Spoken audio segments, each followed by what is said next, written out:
So, heto na mga ka-One Stories, kahit man nga nanalo ang Dallas Mavericks kontra sa home team na Denver Nuggets, kitang-kita muli dito ang pagbangko ni Coach Jason Kidd kay Klay Thompson na dati ring ginagawa noon ni Coach Steve Kerr. Tara't pag-usapan natin yan at talakayin ng balitang pinalitan na nga po ng Lakers ang kanilang starting 5 kontra bukas sa Denver Nuggets. Pero bago yan, please don't forget to hit the notification bell at mag-subscribe sa aking channel.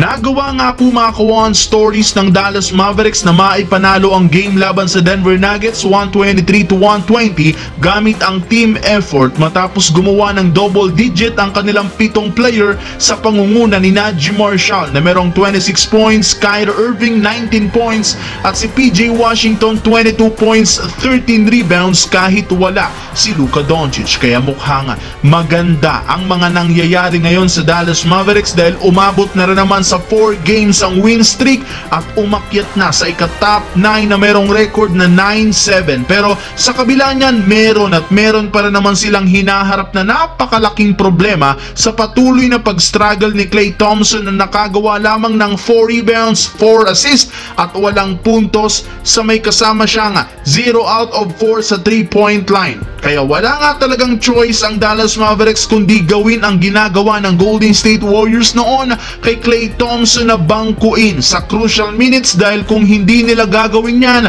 maaari nga pong siya pa ang magpatalo sa team lalo pat bukod sa kanyang malamig na opensa, siya rin naman ang tinatarget sa depensa. Samantala, bago pa man magsimula ang laro ng Lakers kontra sa Denver Nuggets, inanunsyo na ng team na hindi pa rin dito maglalaro sina Jackson Hayes, Bronny James, Quincy Olivari, Jarred Vanderbilt at si Christian Wood na pare-pareho nga pong may injury ngayon. Nakalista rin naman bilang probable si Anthony Davis dahil sa injury sa paa, pero inaasahan na maglalaro pa rin naman ito.